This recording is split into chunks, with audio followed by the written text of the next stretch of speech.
I want to tell you about an essential vitamin you've probably never heard of.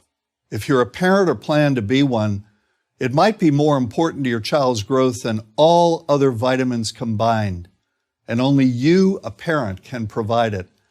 I call it vitamin N, the word no.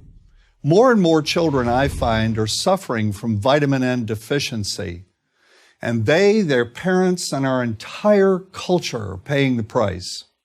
Let me illustrate my point with a story that's quite typical.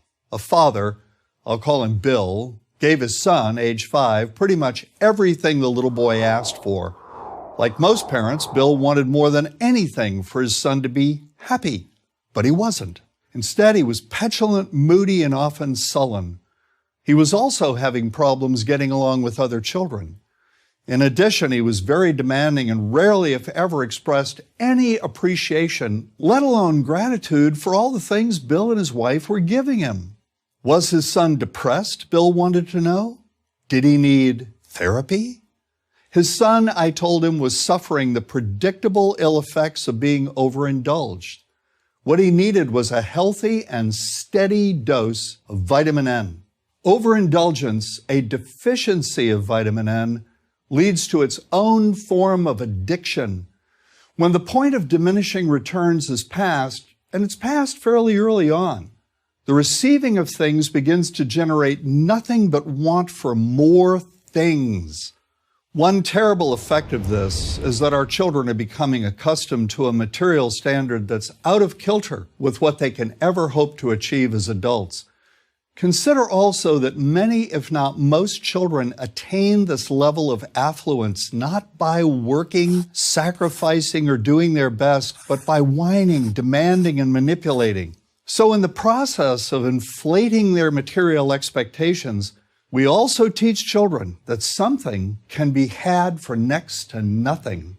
Not only is that a falsehood, it's also one of the most dangerous, destructive attitudes a person can acquire. This may go a long way toward explaining why the mental health of children in the 1950s, when kids got a lot less, was significantly better than the mental health of today's kids. Since the 50s, and especially in the last few decades, as indulgence has become the parenting norm, the rates of child and teen depression have skyrocketed.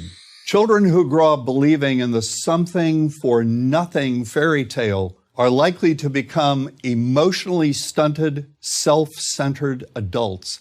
Then, when they themselves become parents, they're likely to overdose their children with material things. The piles of toys, plushies, and gadgets one finds scattered around most households. In that way, overindulgence, a deficiency of vitamin N, becomes an inherited disease. An addiction passed from one generation to the next.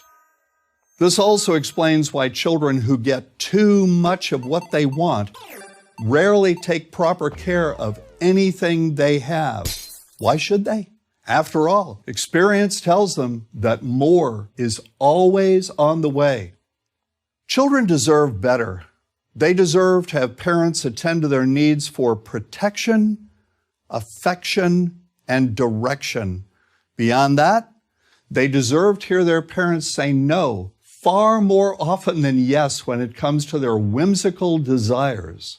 They deserve to learn the value of constructive creative effort as opposed to the value of effort expended whining, lying on the floor, kicking and screaming, or playing one parent against the other.